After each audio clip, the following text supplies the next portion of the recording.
the building of the Kaaba. The story is well known to you, and it was that the Prophet ﷺ was around 35 years old. Ibn Ishaq says he was 35 years old. The Kaaba was damaged by two things in the year before it was rebuilt. The first, a fire; the second, a flood, subhanAllah. And so they decided that they need to rebuild the entire Kaaba. Both damages had done. The fire weakened it, and then the flood pretty much destroyed the structure, even leaving some remnants here and there. It so happened that when the Kaaba was destroyed, there was a news of a sale going on in the city of Jeddah. At the time they called it Judah. And what had happened was that the Caesar of Rome had sent supplies to one of the cities of Yemen to build a massive church over there. So he got the best wood and the best marble and the best craftsmen to go and build that church in Yemen. But Allah had another plan. And so the books of Seerah mention that Allah sent a wind off the coast of Judah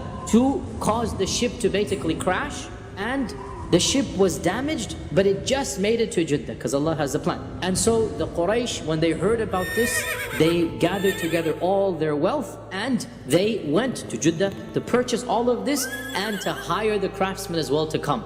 They're wondering now, the Kaaba is in semi-destroyed state in front of them, and they're wondering, should we come and destroy it? This is the house of Allah. They've never destroyed the house of Allah before. I mean, even the thought of it is sacrilegious, right? They don't know what to do. And according to one report of Ibn Ishaq mentions this, that when they were debating what to do, a large snake came out of the well of Zamzam. And it was rumored that there was a snake living in the well of Zamzam. Now this large snake came out, massive snake, and anytime they approached it, hissed at them. And so they wondered, what are they supposed to do? And Allah sent a big bird to pick up the snake and to get rid of it, to throw it behind one of the mountains of Mecca. So they took this as a sign that they should approach the Kaaba.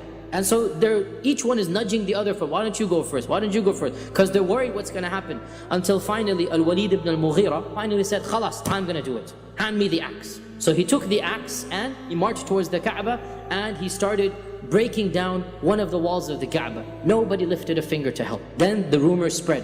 Why don't we use Al-Walid as the litmus test?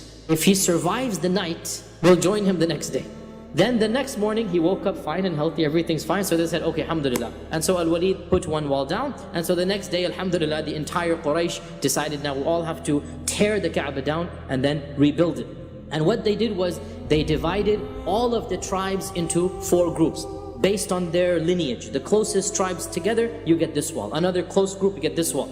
So the Banu Abd Manaf is given the most prestigious, and that's the side of the wall. Why? Because they are the most prestigious. They knew it. Abdul Muttalib was from them, and Abdul Muttalib was who he was. So they get the most prestigious. The second most prestigious, the Banu Makhzum. Abu Jahl is from this tribe, right? The Banu Makhzum, they get the wall that is the Rukn Yamani to the black stone. The last fourth of the Kaaba. So they get the second most prestigious wall. And then there are other tribes, we don't have to mention their names, they get the other 2 walls. Now, you all know what happened. The Banu Abd Manaf and the Banu Makhzum are raising the corner that has the black stone, right? The black stone doesn't belong to either wall, it belongs to both. And so when they get to that area, trouble brews. Why? Because the Banu Makhzum and the Banu Abd Manaf are rivals. They remained rivals. So both of them said, put their foots down. They said, the black stone is my side. No, it's my side. And then the other tribes also put and said, why should you get the privilege? This is a special stone. Now the Arabs knew that the black stone was a special stone, even in the days pre-Islam. So can you imagine, for 5 days, heated arguments, they almost came to blows. The Banu Makhzum secretly put together an agreement with some other sub-tribes that they would fight to death to put the black stone in. They were almost about to reach to blows. On the 5th day, they all came together, and Abu Umayyah ibn al-Mughira, he said, there will be no bloodshed. We're not going to fight over this. Let us just give it over to the first person who enters from the door. There was one major door, the one major area we can say. They didn't have a physical door. One area that you would come in when you would do tawaf. Whoever enters the first, he will be his decision. Now, what this basically meant for them it's the luck of the draw. It's lottery system. Whoever walked in, who would he vote for his own tribe? Because nobody would ever choose somebody else's tribe. It's just humanly impossible for them to think like that. So what they did was they then said, whoever walks in, and you all know the story that our Prophet ﷺ walked in. And what is amazing, as Ibn Ishaq and others mentioned, all the tribes became happy.